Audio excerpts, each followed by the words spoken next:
Hi, I'm Johnny. I'm a global artist ambassador for FENIX360, and I am blessed to be joined today by the Grammy Award-winning vocalist and reggae legend, AMBELIQUE. Hey, AMBELIQUE, blessings. Great to see you, man. Hey, good to see you too, my brother. Blessed Yes, love. brother. It is my honor. And listen, I'm looking forward to learning about how you became an artist originally and some of the accolades that you've established over a lengthy and depthful career. But first, I would love it if we would tune into your track, if we may. I am thankful. Is that cool? That's cool. Appreciate that. All right, buddy. So listen, everyone, let's tune in now to the reggae legend Ambelique with I Am Thankful.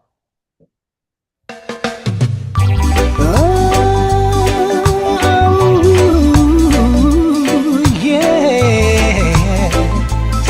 Na, na, na, na, na, yeah. Oh, yes. Good Lord, good Lord, good Lord. Lord, I'm so thankful for the privilege of prayer. In my dark and weakest moments, I can come to you. Said I'm so grateful that when I can't, you can. And in the midst of my ignorance, you forgive and understand. So I keep on sowing my prayer fields of love. With great expectations, you shower them from above. With bated breath and whispering humbleness, I said I come to you to thank you for all the things you do. No matter the trials, the tribulation that my life may put me through, success or failure, I'm always thanking you. Said I thank you for my daily bread. I thank you, a place to lay my head. I thank you for the sacrifice, for the gift of life. Oh, give thanks, Ambelique. Thank you so much, brother. It's great to share your music, and of course, with that theme, certainly give thanks. So, can you tell me now, how did you first originally get involved in music? First, I started about 14, 15 years old back in Jamaica. There was a group called Chosen Few, and two of the members of the group were in my neighborhood. Oh, cool. Uh, Noel Brown and AJ Franklin. I used to go to these back then it was during the time of the dollar series with Clint Eastwood, and so I always enjoyed listening to the accents of the different actors. In one of the dollar series of Clint Eastwood, the bartender happened to also be the Undertaker. So there was a scene that I just memorized the scene, and I'd keep doing that kind of stuff in the neighborhood. Right And on. the- but I also sang in the neighborhood too. But they thought that they'd take me to Derek because if you're familiar with Jamaica music, there's always some kind of a gimmick going on, right? Or Yeah. some talking or something like that before the song. So he they took me to Derek, and I did a few skits, and it became successful. So they gave me the name Ramon the Mexican, and that was born. That's how I started in my career. That is that is excellent. For me too, I was an Eastwood fan, and Yeah, similarly, yeah, I also used to like, what I mean, try and emulate him because he was so cold and yeah. cool, man, right? And so I can appreciate that the two of us also at that kind of tender age were I influenced by really, him. it was all just the accents, the guy with the accents that I gravitated to because they were funny, they were comedic, Yeah, that's right. Yeah, The so timing. Yeah. right, so then on one occasion we went to the studio, and excuse me, I actually sang a song for Derek Garrett because that's how I started my career. Yeah. But he never released it. And I never sang in Jamaica. I never did another track in Jamaica vocally as a singer Hmm. until I came to the United States in 1971. And that's where I started my career as a singer in a band. I was a lead singer for a band. Bonnie Ruggs and myself were the lead singers for a particular band in New York called Hugh Hendricks and the Buccaneers. Oh, cool. And so Bonnie left that group and went straight to third Third world. world, yeah. Mm-hmm. Yeah, but even then, I did not record. My first recording was in California, and I did that myself. Okay, so I actually started to record in my 30s, right? When I got back to Jamaica back in I think it was 1995, I met Sly and Robbie, the same person who took me to Derek, was a good friend Originally, of yeah. mine. How about Yeah, Bunny Brown or Noel Brown. He took me to Sly and Robbie, and that's how my career actually started. Oh, that's beautiful, man. Well, listen, coming from Jamaica, I mean, you were so immersed in a musical culture. Out of on every corner there's a church or a bar where in essence these were the gathering places of community where there's always music, but there's so much talent that you basically emerge from. But then coming to New York, you know what I mean, and coming to the U.S. uh and were you in the city or Manhattan or where were you? I was actually in Brooklyn. And you're in Brooklyn. Okay, yeah. You know what I mean? And certainly, then you had some experience overseas in the UK, did you not? Yeah, I left in 2000. I left for the UK in 2000, actually. Hmm. From 95 to 2000, I was a prodigy of Sly and Robbie, of a taxi. Hmm. So after the album, because then there's this first album I did with Sly and Robbie was Ambelique Sings the Classic. That's how I started. But Hmm. to digress a bit, the first song I did was a song called One Last Cry, which was a cover of Brian McKnight's song. Hmm. And it was on a rhythm called Frozen Soul. Uh, I actually did the song, left, and went back to the United States because I had children. My son was actually going into high school, so I had to, I had to be there. Sure, BBL. So yeah, Right. so about 8 months later, I went back to Jamaica, and there was this big excitement, like, why Unbelieved? Put up the Yeah, truck man. at the studio, and boy, the place went, man, them go crazy. And who the brother, and I'm saying, wow, wow, this is like really interesting. And Robbie look for me, and Robbie say, well, we have a handcuff, So I became the prodigy of Sly and Robbie. And then we worked on the journey for the album, Ambelique sang the classic, took a few years to complete. We worked on that, and it was released. We did a video for the lead track from the album called Quando Quando. Quando, quando. Hmm. Right. The the song that really brought success was a cover, because the album was a cover of just cover songs, all classic songs, like Pretty Woman, some, Roy Orbison, yeah. Amor. I sang Volare in Italian. Ah, cool, Um, man. I sang La Bamba in Spanish. I Uh-huh. did, yeah. So, my Spanish or my Italian was not that good, to tell you the truth. It never really that good because I was just copying, Volare from Dean Martin's track, because Dean Martin did it. And then the Quando Quando was from Hingebird Humperdinck. So, but Okay. the whole album was an album of classic songs, right? That was very successful. And then after that, I did an album, I did another album called Love's Got a Hold on Me. Mhm. But Amber League Sings a Classic is a classic album. It's all dance, all tracks.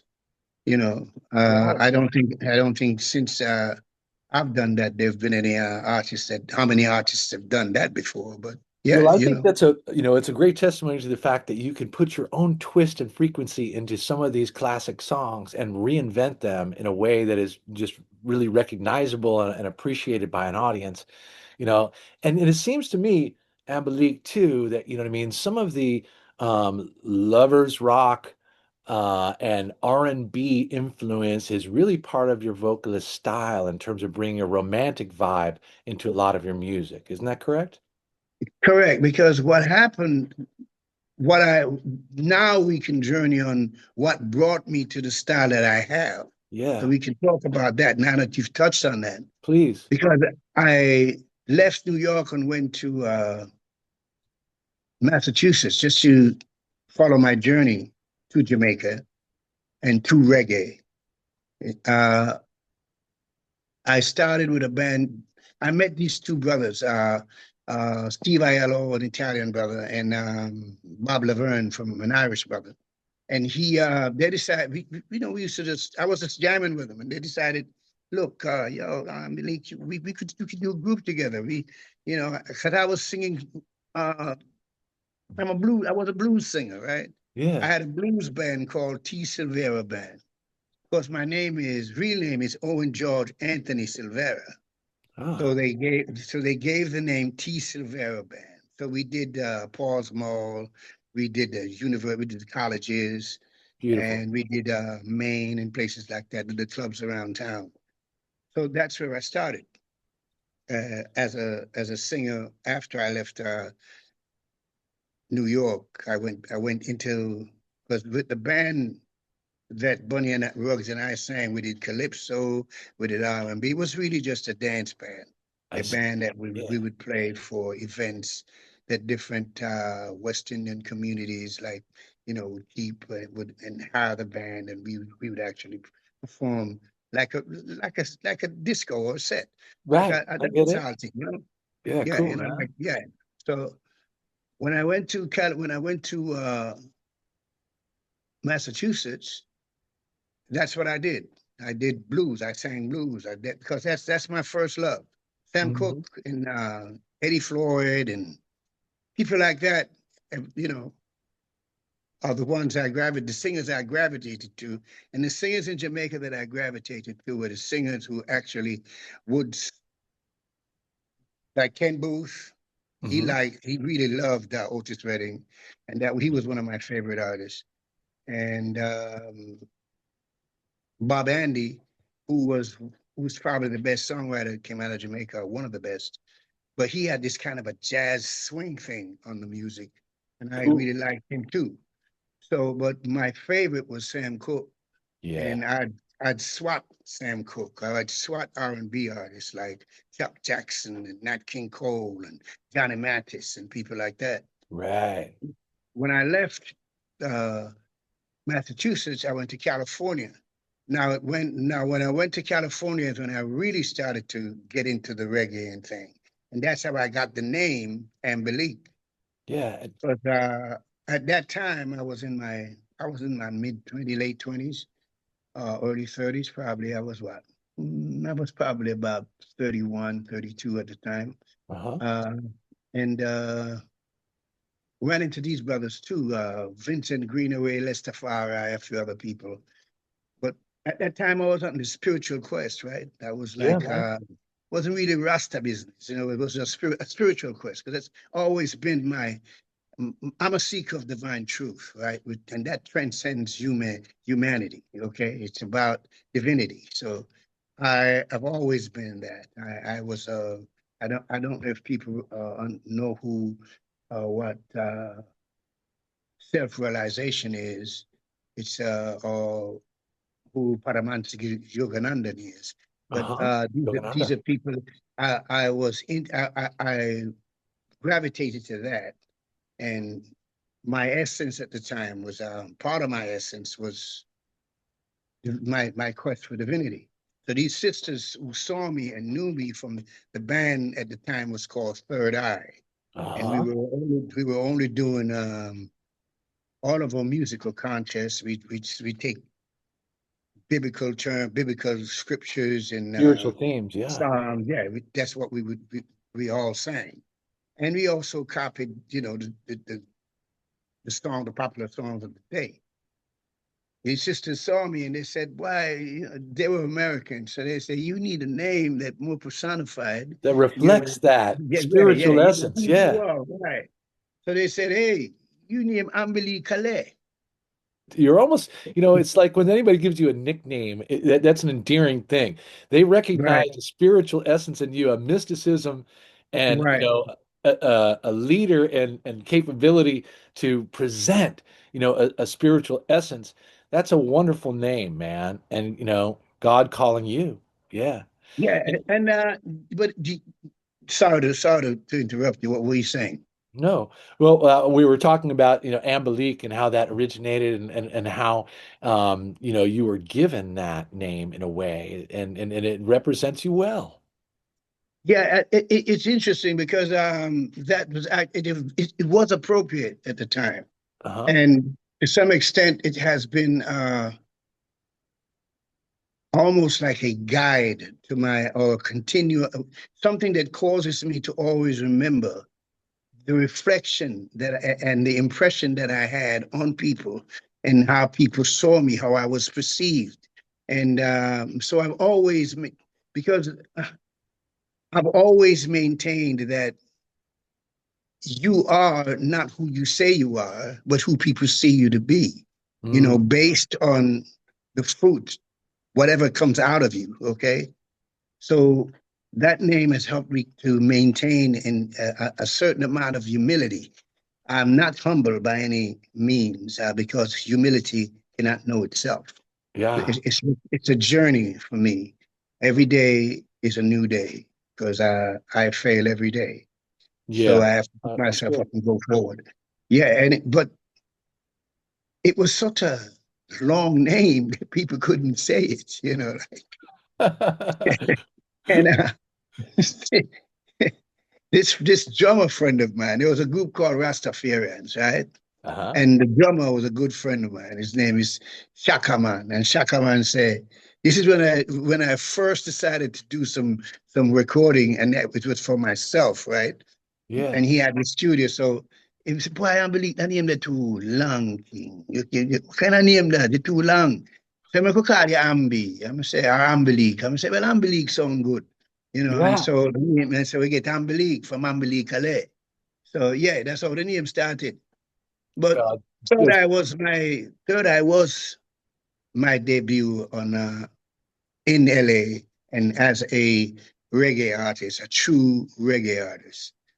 And the band eventually changed to Methuselah. And if you notice the names that the band, the name Methuselah was is the name of the longest living human being at the time. Right, he uh-huh. was Methuselah. 900 years old. So from a spiritual standpoint, I got to tell you what, Malik, it's really, I really appreciate learning your spiritual journey along with your musical journey because they're interweaved and woven in a way that also your name is helped to maintain a certain integrity that you felt you needed to respect and honor. And you certainly have been representative of that in all your works. Now, that leads me to the track that we shared. I am thankful. So maybe you can tell me the inspiration for it and a little bit well, about that collaboration. yeah, I'm thankful is a prayer of mine. Right, Yeah, it's a prayer I say every night for this. Some along those lines. I'm so thankful. If you listen to the lyric, it's I think it's something that everyone relate to. who's on that can understand and listen to. Yeah, Uh-huh. it's give you just a part of it. I'm so thankful for the privilege of prayer that in my dark and weakest moment I can come to you. That I'm so thankful that when I can't, you can. That in the midst of my ignorance, you you can understand. You can forgive and understand. So I keep on praying or sowing my prayer seeds of love, which is basically what I do every day, try to A daily live a life. meditation of giving Right, thanks, man. Yeah. right. Yeah, well, the track is beautiful, man. I'm so glad we had an opportunity to share it. Now listen, what about after this storied career, all the things, and thanks for sharing so much about it, Ambelique. But are you working on anything currently that is your current focus? Yes, at the moment we're working on doing an album for ourselves. Oh, I'm doing the research now because I want to honor the singers that passed and the influences that actually impacted reggae music, because our music came from listening to R&B stuff from New Orleans, the jazz, the ska comes from the jazz and not from yeah, New Orleans. The lovers rock comes from the people, that tempo and that music and the love of women and all that kind of stuff. sure. Romantic Curtis, vibes. Uh-huh. yeah, the romantic vibe comes from Curtis Mayfield and people like that. Sam Cooke. But that's most of the stuff that we did on Coxon and people like that. Studio One was stuff that was brought to Jamaica by Coxon Dodd, when he came to the United States on our farm work. So that's the kind of music that we took all those songs and put them into reggae. Hmm. Fuse them. And listen, so it sounds like you're working on a tribute compilation, Right. which would be really a fantastic, I'm sure, production that is underway. Now, let me ask this question too. Now, as far as how things have evolved technologically in terms of making music and in the social media world and the digital world of music now, how can people find you and learn about you, Ambelique? Well, Facebook, Ambelique Silvera, or Owen Silvera, Facebook. Instagram, ambelique.com is my webpage. So you can go to ambelique.com and you get everything from my webpage. Yeah, Because that's my good. webpage leads you to every different aspect of my career. It leads you to the digital connections that you can go, places you could go to find me and my work and what I'm doing. That's beautiful. And ambelique.com is where people would go. It's Right. AMBELIQUE, correct? No, AMBLIQUE. Ah, Ambulance.com. Yeah. beautiful, man. And we'll also look for you rising on social media platforms that people can capture your music and learn Yes, about the latest progression. We're also really happy, Ambelique, that you're going to be part of the Phoenix 360 app platform where we'll help create a profile for you so people can discover you there too. I wonder, do you have any further aspirations for performing live? well, that's what we were, one of the, ironically, I've never toured as Ambelique. Oh, no kidding. So No, I have that's eight, still nine something albums. yet to achieve Yeah. then. I have 9 albums and I'm a Grammy artist and I've never toured as Ambelique, or as a opening act for anyone, you Yeah. know. Well, listen, So, certainly as an elder in the genres that you've explored, you really bring an integrity to bear here, and also quality of sound with your voice, which is really a calling from God, man. And so we'll look forward to following your progress and promoting it as well, and learning about your other influences and all these different disciplines, spiritually and musically. It's really been an honor for me, man. So thanks for connecting with me, Angelique. hey, it was a pleasure, man. Thank you for allowing me to ramble like I did, because I'm It's long-winded. I listened attentively, but I'm long-winded when I start to Hey speak. man, well, we're two peas in a pod with that. So listen, I Yeah, want everyone to tune into the social media channels you find below for Ambelique and look for his rise on Phoenix 360 and go to ambelique.com to get his music and merchandise and stay tuned for his continued rising. Ambelique, thank you, brother. Give thanks, bro. thanks, John. I really appreciate this. Thanks a lot. Now with the devil, I make no bargains. Weeping may endure for a night, but my joy comes in the morning. No weapons formed against me shall prosper. Be it now, or forever after. Said I'm thankful for my daily bread. I'm thankful, place to lay my head. I'm thankful for the gift of life, oh, for the sacrifice. Again, I'm thankful for your daily bread. I'm thankful for the place to lay my head. I'm thankful for your sacrifice, for the gift of life. I'm so grateful that when I can't, you can. That in the midst of my ignorance, you forgive and understand. Hey, I'm thankful for my daily bread. I'm thankful for the place I laid my head. I'm thankful for the sacrifice, for the gift of life. Said I'm so thankful for my daily bread. Every day, a place to lay my head. I'm thankful for the gift of life, for the sacrifice. Said I'm thankful for my daily bread. I'm thankful for the place I lay my head. I'm thankful for the gift of life, for the sacrifice. I'm so thankful, yeah. I'm so grateful, oh yeah. Yeah. Good Lord, good Lord.